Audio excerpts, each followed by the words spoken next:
F that? Anybody? One more time. Anybody love F that? Okay, 50%. All right. My name is Mark. Oh, I get to spend a little bit of time with you the next 40-45 minutes here. Can anybody guess where this clothes is from? What country? You know what this is called? Huh? What? Where? Shout out loud. Which country is this clothes from? This shirt from, huh? Anybody? You don't know? Huh? Close, not quite. No? Mongolia, not quite. Come on, keep going. Pakistan, getting closer, but not that. Kenya. Huh? Okay, this is called batik. This is from Indonesia. My friend from Indonesia gave me this shirt. Okay? So, which countries are you going? Which places are you going? Japan? I heard Japan. Japan and Delaware. Then what are you going to do in Delaware? I have no idea what you're going to be doing in Delaware. What? What are you going to be doing in Delaware? Don't know? Huh? What? There are different camps. Okay, tell me more. Anybody know? Do you know where you're going, what you're to be doing? Okay, we got some work to do here. Okay? If you're gonna spend 2 weeks, how many weeks? 1 week. You're gonna spend a week of precious time during your vacation. You better find out what you're doing, right? That's the place to start, right? What am I supposed to be doing, right? What did I sign up for, right? Anybody? Or are you just passive that you're just moving just because somebody told you to do it? Okay, can you get the next slide, please? The first slide. Yeah. All right, that's you in the middle, okay? Life gives us different choices. Do you have to spend a week in Delaware or Japan? Do you actually have to spend it? No? Why did you choose to spend that time and spend this time here in the training? All the training, all the preparation, all the efforts, the fundraising, all that, get there and do something. Why? Why? Yeah, that's what we're going to talk about, right? What's the point? Right? Lives give us different opportunities. What else could you be doing this summer? Tell me, what else? What are the other opportunities you have in life? Don't know? Yeah, most of you are not thinking here. Okay? Put your thinking caps on. That's you, and there are many connections, many opportunities are given to you. Are you making connections? Many people go to these mission trips, especially you guys, most of the youth group, right? Some college? Anybody? Youth group? Raise your hand, youth group. College students? So there's a few college students, mostly youth group. Okay. Most of the folks, young folks at your age, go through life, especially Korean America, mostly Korean America, and very passive. You do what your parents or the pastors or Sunday school teachers tell you, without thinking, without, why am I going? What am I getting out of this? What's the connection to my life? Right? Right? You do it because somebody told you to do it without thinking. And that only goes so far. It's safe. Youth group may be safe. You basically do what your parents tell you to do. Is pretty safe, right? I have 3 kids. Okay, 2 in college, 1 a senior in high school. And same thing. My first one, when he started applying to college, he had a serious talk. He said, "Dad, what am I supposed to do with the rest of my life?" Right? He has to choose majors, colleges, etc. Right? Anybody seniors here? Yeah. So you went through all this, right? And that's it. I said that's a great question. I cannot answer that question for you. Right? Why? Why can I not answer that question to my son? Come on, think with me. You gotta work with me here, okay? This is not a lecture, okay? Next 40, 45 minutes is not a lecture. You need to work. You need to put your thinking caps on. Alright? It's your mission trip, not mine. I'm not going to Delaware with you. Right? It's your mission trip, not mine. Alright. So, why can I not answer that question for my son? What am I supposed to do the rest of my life? Seniors, anybody? Why can't your parents just give you an answer for that? Come on, seniors. You're supposed to be a math teacher. You're supposed to be a doctor. Why can't I not tell you? What's the problem with that? It's not your life. Yeah, exactly. It's not my life. Correct answer. Somebody give her candy or something. Not my life. It's yours. Right? Okay, unpack that a little bit. What are some other questions? What am I supposed to do the rest of my life? What are some little questions that answers that question? Anybody?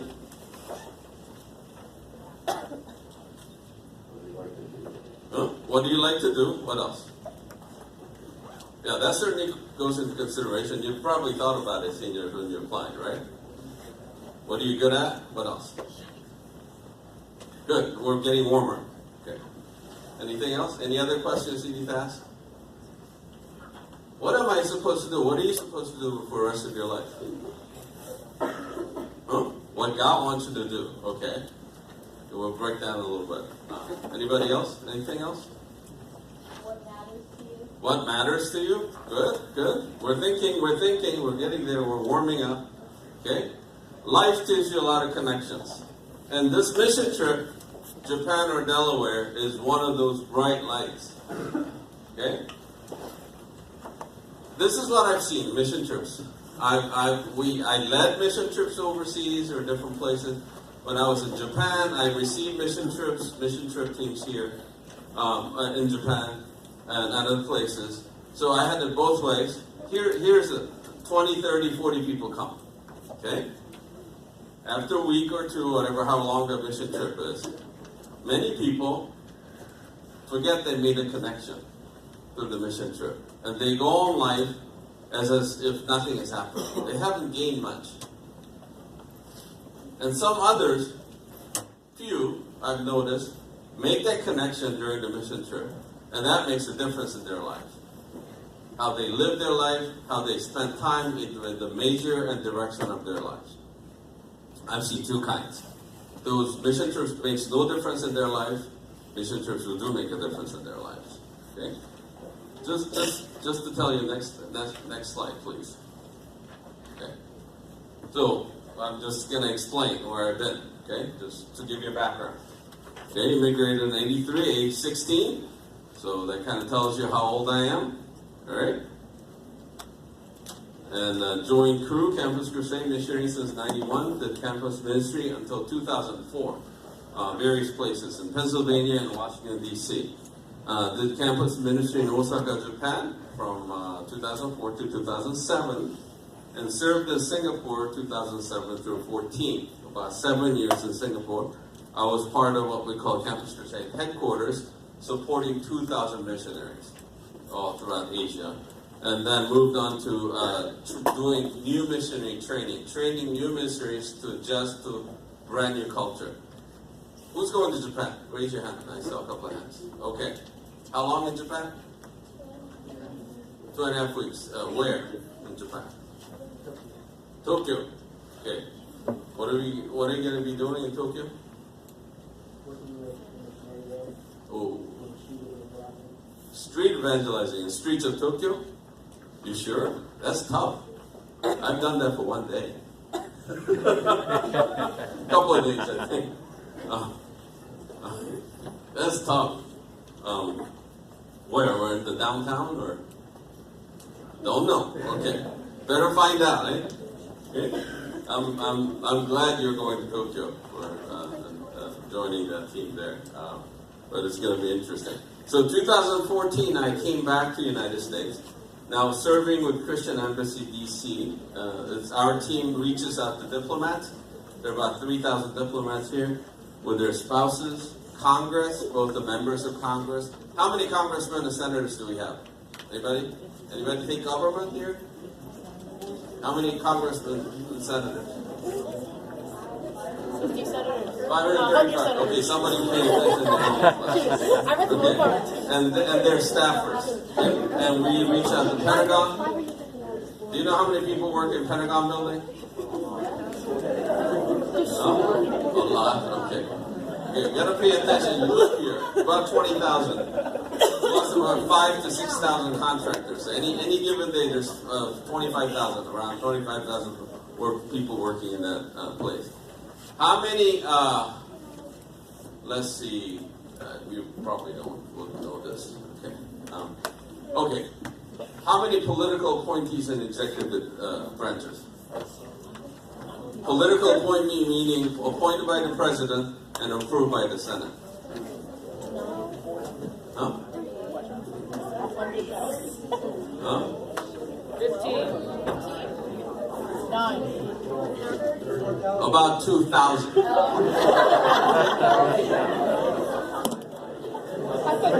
Okay, ask your government teacher, okay? Are you ready to pass?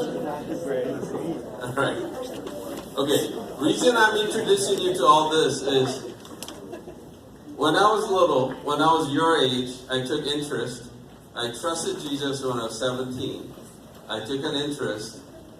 I prayed. And I made connections. When God often opened opportunities for missions and prayer and things, I took those opportunities. And those opportunities led me to be a missionary since 91. Now, I'm reaching out to diplomats and congressional staffers and the members of Congress. This didn't happen overnight. I made connections. Okay? When God opened the door, I made connections. And that connections eventually led me here, right now. 27, 28 years later, okay, up to college, okay? This is about 30 plus years in making. Life is about making those connections. When opportunity opens up, you grab hold of that opportunity and make it yours. If you, okay, I'm not telling you to be a missionary, but there are two kinds of people in this world. When God opens up opportunities, you grab it, you learn, you grow, you develop. And those are the people who grow and develop and become a leader and make an influence felt, where they may are.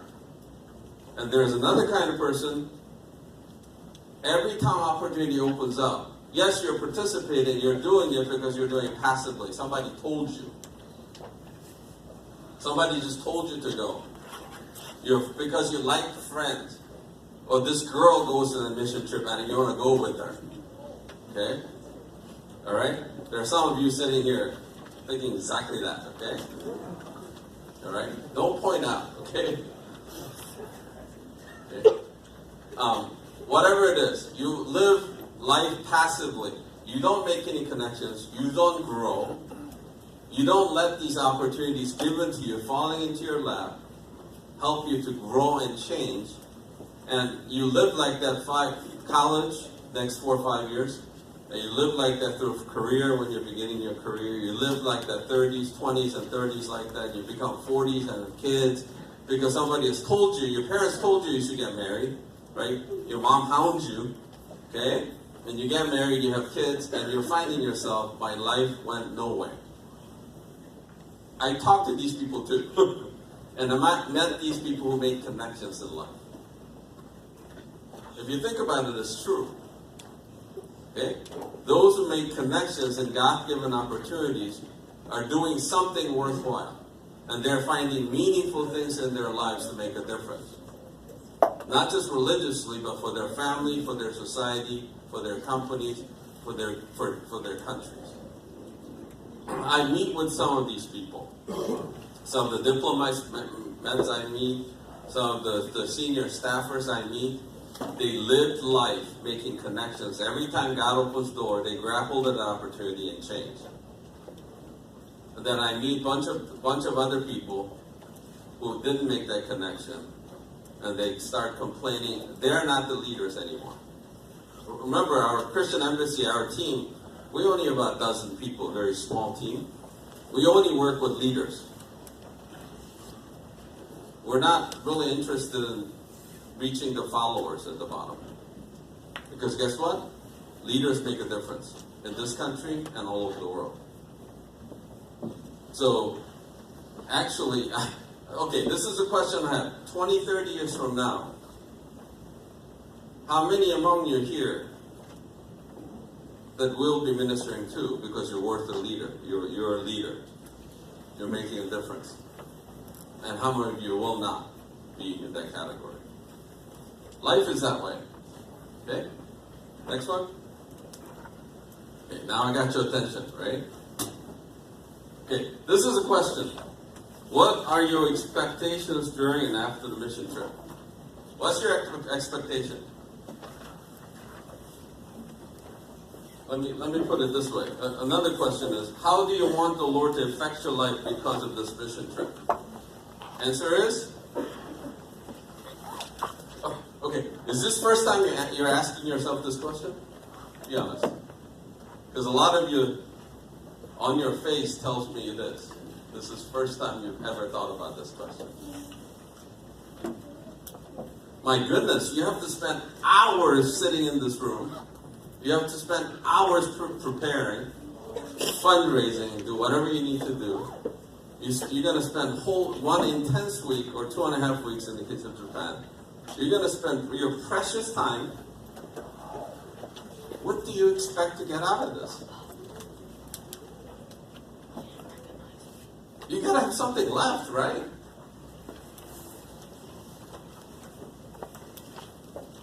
Am I talking to a wall here? Okay. What's your expectation? What do you expect to see? Huh? Okay. More personally, that's good. But more specifically for you. Yes, you'll be doing that. Yes. When you're in the streets of Tokyo handing out chirashi, yes, you'll be doing that. That's what you do. We did Jesus Film too. We gave out Jesus Film DVDs to people on the streets of Tokyo. In the middle of dead winter. Okay? Anyway. Anybody else? What's your expectation? How do you expect God to change your life because you went through this thing?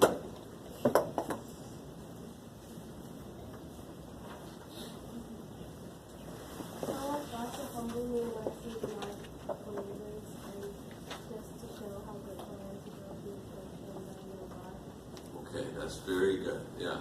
Humbleness in heart and how grateful I am because I know Jesus and many of these people don't. Yeah, that is somebody who takes that in, that'll make big changes in your life. There's appreciation for what Jesus has done for you. Yeah. Anybody else? You know what? These things, people usually get what they want. If you don't want anything, you usually don't get anything. And your parents will ask you, how was the mission trip? And your answer will be, oh, it was good. That's it. That's it. It was nice. Back of your mind, you were thinking, it was great to get out of the house for a week, okay? So I don't have to hear mom nagging about cleaning my room and such, right? Am I getting too personal? Sorry? Okay. Here's my first mission trip, 1990. 1990. Just graduated from college, went to Korea and Philippines. And we had a great time. We had about 3,000 students and missionaries from all over the world sharing gospel in Manila, streets of Manila in Philippines. And while we're there was an earthquake 3 hours away. So several hundred people have died. They had a huge disaster while we're doing our mission trip. So after that, response to the gospel was phenomenal. we're seeing people come willing to trust the Lord, 20, 30, 50, 100 people every night. Every time we went out to do a public event in the streets of Manila, there would be 50 people, 100 people want to trust in Jesus. So it's a phenomenal. During that trip, 2-week trip, something occurred to me. If you know anything about Manila, it's very, air is really bad. Right? The pollution is really, really bad. Now in Korea they have manji, right? They're really bad. It was even worse than that. When you get out, come out, and you blow your nose, it's black. It comes out black. So here's a question I was struggling with during the 2 weeks. Very simple question. Lord, if you call me here to be a missionary, I'm guessing I have about life expectancy of about 10 years. I'm going to die from lung cancer. Ministry will be great. These people are needy. They need to know Jesus. But you know what? I was struggling with that. I said, are you okay? Is that okay with you? If God calls you there, God calls me here, and I get to spend 10 years sharing Jesus with these people, then that's it. I'm gone. I'm dead. Is that okay with me? Okay, play it out a little bit. I'm a young single guy. That means I won't get married, won't have kids, right? You can't. Okay, you can't get married, have little kids, and leave them hanging, right? You're dead. That sounds irresponsible, right? So I said, you will never get married, 10 years, that's it. That was a big struggle for me. And you know what? At the end of the 2 weeks, I said, yes, it's okay. If you call me here, I get to serve 10 years, bring Jesus to people. And that's it. That's the end of my life. That's fine. That changed my life. That is part of the process God has taken me to be a missionary. Of course, obviously I survived. Okay, more than 10 years, okay? God didn't call me to Manila. But that's a decision point. Is that making that connection? I made that connection. Because I had an expectation that God is going to speak to me. And He did. The Lord wanted to know for sure, are you really committed? If I give you 10 years, is that okay with you? Just 10 years. Is that okay with you? Is bringing Jesus and gospel to people that important? If your life is cut short at early 30s, is that okay? Expectation makes a difference. We got to keep going. Sorry. Okay, next one, please. Okay, I'm going to cover two concepts very quickly and help you to think through. Okay, so one is contextualization, thinking about the context of where you're going, and the people and the culture and the language, and the missions as relationships. Okay, next slide, please. Okay, I don't know if you can see that. That's too small. Well, let me explain. Contextualization is very simple. Jesus has given us truth. What is that truth? Anybody? Eternal truth. What is that? Shout it out. Come on, quickly. Elevator speech. 1 sentence. What is that truth? Eternal life. No. Okay. What is the message you're trying to convey during your mission trip? What do you want to tell these people? 1 sentence. Give me one. Jesus died for our sins. Huh? What? Louder. Jesus died for our sins. Yes, Jesus died for our sins, right? Okay.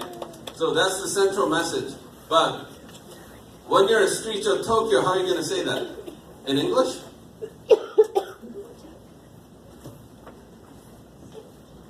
Yes. Context is different, right? Culture is different. Okay? Next slide, please. Okay. I don't know if you can see that. If you look at closely, this is church. This is in Korea. But what is the pastor wearing? What are the clothes, old traditional Korean costumes, right? Instrument, humble. And what are they playing? Hayagum, PD, old Korean instruments, right? Why do you think they're doing that? Have you seen people do that here? Only during the Gujang, right? Or Christmas or something. Why are these people doing that? This is an occasion Korean Church wanted to invite older people, senior citizens, to know Jesus. So he invites senior citizens in the neighborhood, and they play Korean traditional music. Not just Korean traditional music, music with a Korean traditional instrument, but these are all worship songs. Wearing hanbok. Context of the senior citizens, right? They'll be more welcoming, so they get to hear what?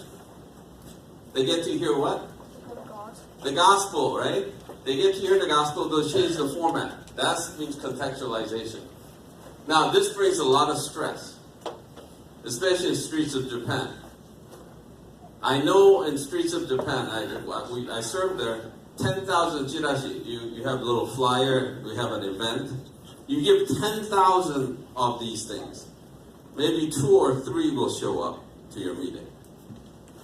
You need to give 10,000 for 2 to 3 people to show up to your meeting. I just want you to know that. Not to discourage you, but that's the reality. It's hard work. Okay? That'll put your faith to the test. You need to give 10,000 flyers for 2 to 3 people to show up to your meeting. How much time would it take to give 10,000 flyers on the streets of DC? How many people? How much effort? About 2 hours. Huh? 2 hours. 2 hours. 10,000. 10,000. Handing it over to each person, not spreading, not littering on the street, okay? Every single person. Hand it over to hand of every single person. 10,000. You need to meet 10,000 people. 24 hours per day. Takes a lot of time, a lot of people, right? Okay, next one, please. To that way, what is that picture? That's picturing Jesus in a Korean traditional costume, done by a Korean artist. On the other side is African Jesus. Do they look different? Okay? Yeah. Is that confusing you? Is this offending you? Looks very strange to you, right? Mission is about adjusting to their context. That's why it's very stressful. Okay? You're going to the places where people's culture is different than yours. Even Delaware. I don't know who you're ministering to, but I bet the people there don't think like you. They don't talk like you. Oftentimes they don't look like you. Well, Japanese look like you, but you can't speak their language. That's even more frustrating. They look like you, but you can't speak their language. I know, I've been there. No problem looking alike, right? But I don't know how to speak. Very frustrating. Okay? That creates a lot of stress. Okay? Next one, please. Okay, again, missions. So, the best idea I can give you, missions equal relationship. Missions is not a project. Missions is not an activity. Missions is not 10,000 flyers you give out. It's not an action and activity. It's a relationship. Okay? Next slide, please. Okay. Specifically, relationship with the missionaries or local pastors. They're the frontline people doing it, day in and day out. When you're gone after 2.5 weeks from Japan, that guy, that missionary is still doing it without you. Delaware, the pastors, people who are working with these people day in and day out, they're still working with these people when you're gone. Do you care? Do you pray? Do you connect? Do you care about these people, or is this just a trip? There's difference between real missions and just a mission trip. Many tourists make trips. Many people go to Japan. Not missions. They tour Tokyo, they tour Osaka, they look at the castles. Oh, is this wonderful thing? All these pictures put on the Facebook. Okay, maybe I'm old, you guys don't put up Facebook anymore, Instagram, right? But anyway, those are tourists. Do you want to be a tourist there, or do you want to care about the missionaries there? Do you connect afterward? Do you pray for them? Do you support their missions? Second, relationship with your team. Okay? Mission trips provide a great opportunity for you to learn how to work with your teammates, how to work with other people. Okay, when I did new missionary training in Singapore, okay, this is one of the first questions I ask when I meet these people. Can you get along with other people? Okay, there's a lot of reasons for that, but the critical question is, I want to be a missionary. I want to be used by God. I want to be a missionary. I want to be a pastor. Can you get along with your people? Because if you cannot get along with your teammates during the mission trips, no, I don't think we can take you as a missionary, frankly.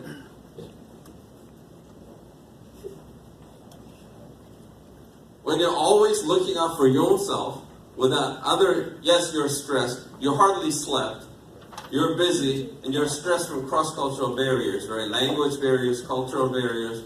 You're in the wrong place. There's not enough showers. There's not toilets. You have to fight for every the next girl is knocking on the door. It's my turn for a shower. Right? Can you get along? Can you love your brothers and sisters there on your team under stress? That's a good test. When short-term mission teams come to Osaka, you know how we pick the good ones? People who have potential to be a long-term missionary, very simple. They help their brothers and sisters out in their team.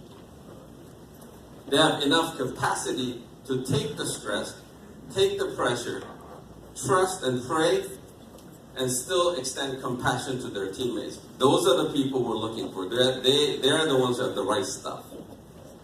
Once you keep complaining, once you keep angry, upset with their teammates, those are the people we don't want. I'm telling you honestly. Relationship with your teammates. Relationship with local people. Do you actually care about these people, or are they just a tourist picture? Are they just in your picture? People take a lot of pictures in the short-term mission trips. The local kids in the camps you work with, local people you meet, and all that. Is this just a nice memory, or do you actually care about them? How do you look at them? From God's eyes, from God's perspective, that they need to really know Jesus? Or is this just a nice experience, something you put on your Instagram, and that's it? Relationship. Relationship with yourself. What kind of person are you? Under stress, under cross-cultural context, can't speak the language, don't know how they behave. You try something, it fails. Who are you? What are you made of? Great opportunity to learn about yourself, isn't it? Right? This is like putting up there. It's like putting a car to the test. You go as fast as you can, and find out how far you could go, how fast you could go. Right? Guys, you understand that, right? Brand new car. You want to get into the test track, push the pedal, boom, go as far. How far can you go? What are your limits? What makes you tick? What makes you upset? What makes you who you are? What drives you? I'm telling you, especially in Japan, 2.5 weeks, you fly overseas, you're tired, you're on the streets, right? Sharing, you're handing out chirashi, you're handing out whatever materials that you're doing, all day, every day. Toward the end of the week, toward the end of the trip, you'll be feeling tired, worn out. And there's spiritual warfare, by the way, on top of it, too. Japan is very, very tough spiritually. I'm not here to scare you, but that's the reality. So at the end of the trip, you will find yourself hard to get up. Another day of doing this. I don't know if I can do this the next day. Another day. Delaware, same thing. I'm serving these kids and doing camps.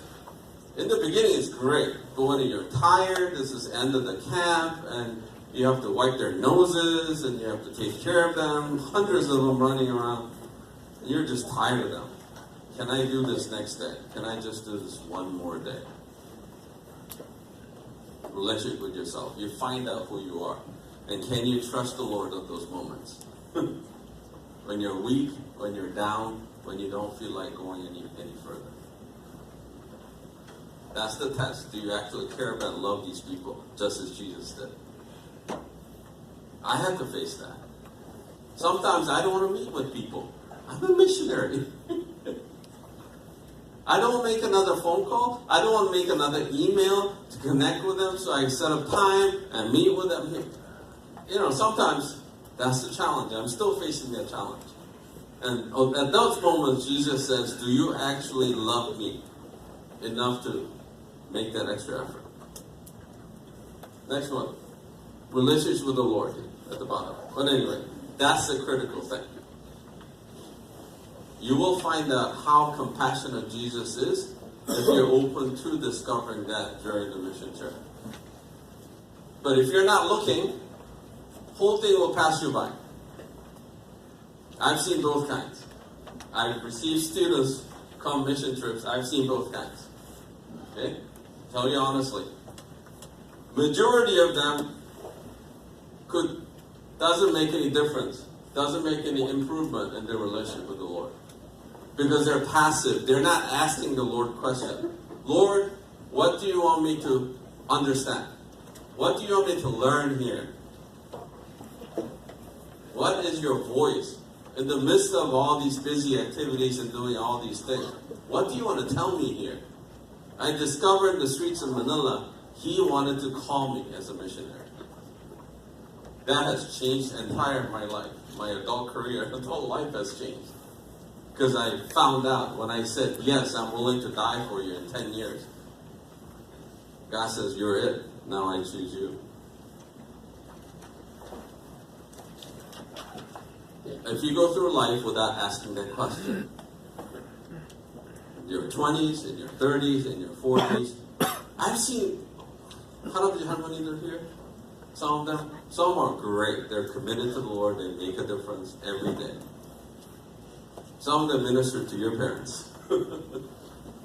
But there are others, they're in their 60s and 70s, they still haven't asked that question. They never asked that question ever in their lives. They've gone to church all their lives. They never asked that question. What is that you want me to do here? And it's very, very sad that they spent their entire life in church going through motions. Never asked that question. What is that you want me to do here? Next one, please.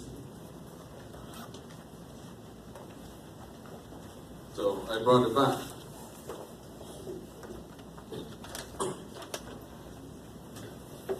How do I apply what I've learned during the mission trip? How do I apply that? What difference does it make? Is this just a nice tour, nice trip? Or is that it? Or does that make a really permanent difference in my life? Next one, relationship. How do I care for the missionary? What do I care for those people? Teammates. My relationship with the Lord. What improvement, what difference did it make? Because I went and joined this mission trip. Okay?